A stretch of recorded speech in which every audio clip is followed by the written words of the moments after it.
औज़ु बिल्लाहि मिनश शैतानिर रजीम बिस्मिल्लाहिर रहमानिर रहीम अस्सलामु अलैकुम व रहमतुल्लाहि व बरकातहू। मैं मोहम्मद सरफराज ख़ान ग़ुलामान मुस्तफ़ा कमेटी का सदर आपके दरमियान में हाज़िर हूँ और आपके दरमियान में हाज़िर होने का एक अहम मकसद है कि ग़ुलामान मुस्तफ़ा कमेटी हमेशा से आवाम के दरमियान में रही है और Ghulaman Mustafa committee social and religious organisation है।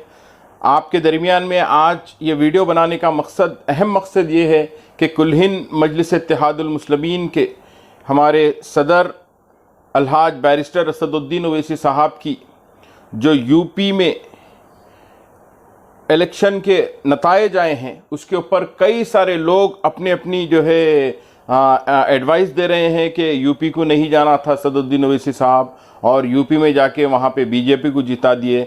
एक कोई शख्स फलां बोल रहा कि ये वैसा हो गया, ये हो गया। तो उसी निस्बत में मैं आपसे बात करने के लिए दरमियान में हाजिर हूँ।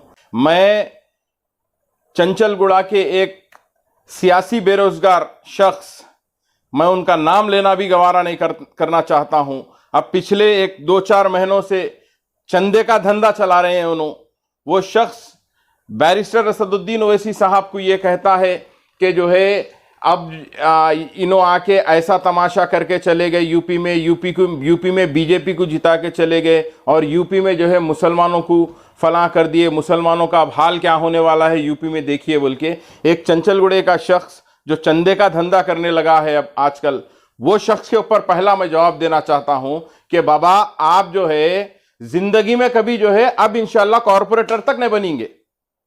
हाँ, और दूसरा मसला यह है कि यूपी के मुसलमानों की सब में बड़ी बदकिस्मती है जो कुल हिंद मजलिस इत्तेहादुल मुस्लिमीन को वोट नहीं डाले।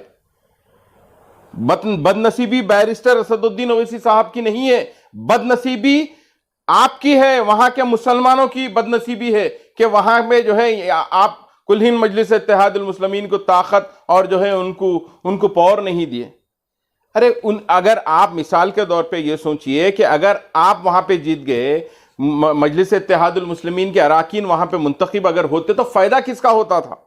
फायदा वहां के मुसलमानों का होता था। इस वजह से होता था कि मजलिस इत्तेहादुल मुस्लिमीन से अगर कोई मुंतखब होता कोई एमएलए तो उसको एक ताकत आ जाती थी, उसको जो है एक पावर मिल जाता था और वो पावर 403 असेंबली अरकान असेंबली जो असेंबली में बैठे हुए उनके सबके सामने डट के और बेबाकी के आवाज से आप ठहर के मुकाबला करने की आवाज बख्शने के लिए बैरिस्टर असदुद्दीन ओवैसी यूपी थे। लेकिन बदकिस्मती के साथ ये कहना पड़ रहा है कि यूपी के अवाम को कि आपने जो है उनको वोट नहीं दिया और वोट नहीं देने से असदुद्दीन ओवैसी साहब का कुछ नहीं जाता, क्योंकि हम शहर हैदराबाद में जो रहने वाले खुश नसीब है, अपने आप को लकी मानते हैं इस वजह से कि हम यहां पे बैरिस्टर असदुद्दीन ओवैसी साहब की रहबरी में जीते हैं, यहां की जो है हम उनकी क़ियादत में बसते हैं और तमाम हैदराबाद के उलमाए दीन और तमाम औलिया इकराम की जो है निस्बत से हम हैदराबाद में बसते हैं।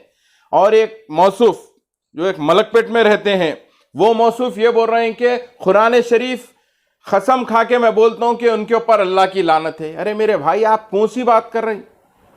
बैरिस्टर असदुद्दीन ओवैसी एक सच्चे आशिक रसूल है, उनके सर के ऊपर की टोपी पे आका की नालैन पाक रहती है, आप उनके ऊपर लानत भेज रहे हैं। आप क्या करना क्या चाह रहे हैं? आप मेरे को समझ में नहीं आ रहा। यह कौम जो है किधर जा रही?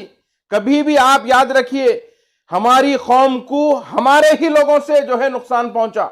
हजरत टीपू सुल्तान शहीद रहमतुल्लाह अलैह को जो है मीर जाफर और मीर सादिक से नुकसान पहुंचा, हमारी कौम के लोगों से नुकसान पहुंचा। निजामुल दौला 7th निजाम मीर उस्मान अली खान को जो है हमारी कौम से जो है नुकसान पहुंचा। अब क्या ये आप लोग तमाशे कर रही है? क्या करना क्या चाह रहे हैं आप लोग? आइए, हाँ, बैरिस्टर असदुद्दीन ओवैसी आप याद रखिए 4 गोलियां खाए 10 फीट के फासले में, गाड़ी के ऊपर 4 गोलियां लगे। अगर यही मौसूफ को लगते चंचलगुड़ा के जो चंदे का धंधा कर रहा आजकल उन्हें उसको करता तो घर की खिड़की में से भी नहीं देखता था रोड को। उन्हें 4 गोलियां लगने के बाद 40 जलसे अटेंड करे बैरिस्टर असदुद्दीन ओवैसी साहब। ये हिम्मत, ये अजायम और ये हौसला है उनके पास। फिर आप जो है तनकीद कर रहे हैं, क्या हुआ? अच्छा भाई तनकीद आप कर रहे हैं, ठीक है। अब ये बताइए आप 2014 में बीजेपी सरकार बनी, बीजेपी गवर्नमेंट फॉर्म करी हिंदुस्तान में, तो कब कौन से स्टेट में कहां से असदुद्दीन ओवैसी साहब लड़े? आप बताइए। चलिए, और एक दूसरा मसला, बिहार में 5 अराकीन असेंबली मुंतखब हुए। जब आपके जो है मुंह को सांप सूंघ गया था, जब भी बोलना था। चलिए, यह भी मसला हटा दीजिए। जब बैरिस्टर असदुद्दीन ओवैसी साहब के ऊपर कातिला हमला हुआ, उसके बाद जो है कम से कम आप मजम्मती बयान तो दे सकते थे ना। एक मुसलमान की हैसियत से, कलमा गो ला इलाहा इल्लल्लाह मोहम्मद रसूलुल्लाह की बुनियाद पे आप जो है एक मजम्मती बयान जो है कंडम कर सकते थे ना। अरे ऐसी क्या दुश्मनी हो गई, समझ में नहीं आ रहा। बैरिस्टर असदुद्दीन ओवैसी साहब की क़ियादत एक अजीम क़ियादत है। ऐसे कई जो है शिकस्ता आते जाते रहते हैं, लेकिन उनकी आवाज इंशाअल्लाह ताला अल्लाह बरकरार रखी। अराकीन असेंबली मुंतखब हुए। जब आपके जो है मुंह को सांप सूंघ गया था, जब भी बोलना था। चलिए, यह भी मसला हटा दीजिए। जब बैरिस्टर असदुद्दीन ओवैसी साहब के ऊपर कातिला हमला हुआ, उसके बाद जो है कम से कम आप मजम्मती बयान तो दे सकते थे ना। एक मुसलमान की हैसियत से, कलमा गो ला इलाहा इल्लल्लाह मोहम्मद रसूलुल्लाह की बुनियाद पे आप जो है एक मजम्मती बयान जो है कंडम कर सकते थे ना। अरे ऐसी क्या दुश्मनी हो गई, समझ में नहीं आ रहा। बैरिस्टर असदुद्दीन ओवैसी साहब की क़ियादत एक अजीम क़ियादत है। ऐसे कई जो है शिकस्ता आते जाते रहते हैं, लेकिन उनकी आवाज इंशाअल्लाह ताला अल्लाह बरकरार रखेंगे, अल्लाह के हबीब सल्लल्लाहु अलैहि वसल्लम बरकरार रखेंगे। यही हमारा दावा है। और मुखालिफीन मजलिस से मैं ये कहना चाहता हूं कि जो है जब कभी भी कुछ आवाम को फायदा होता तो वो भी आप वायरल करिए, वो भी जो है वही बोलिए आप। बहरहाल मैं यही बोलने के लिए मैं आपके दरमियान में हाजिर हुआ था।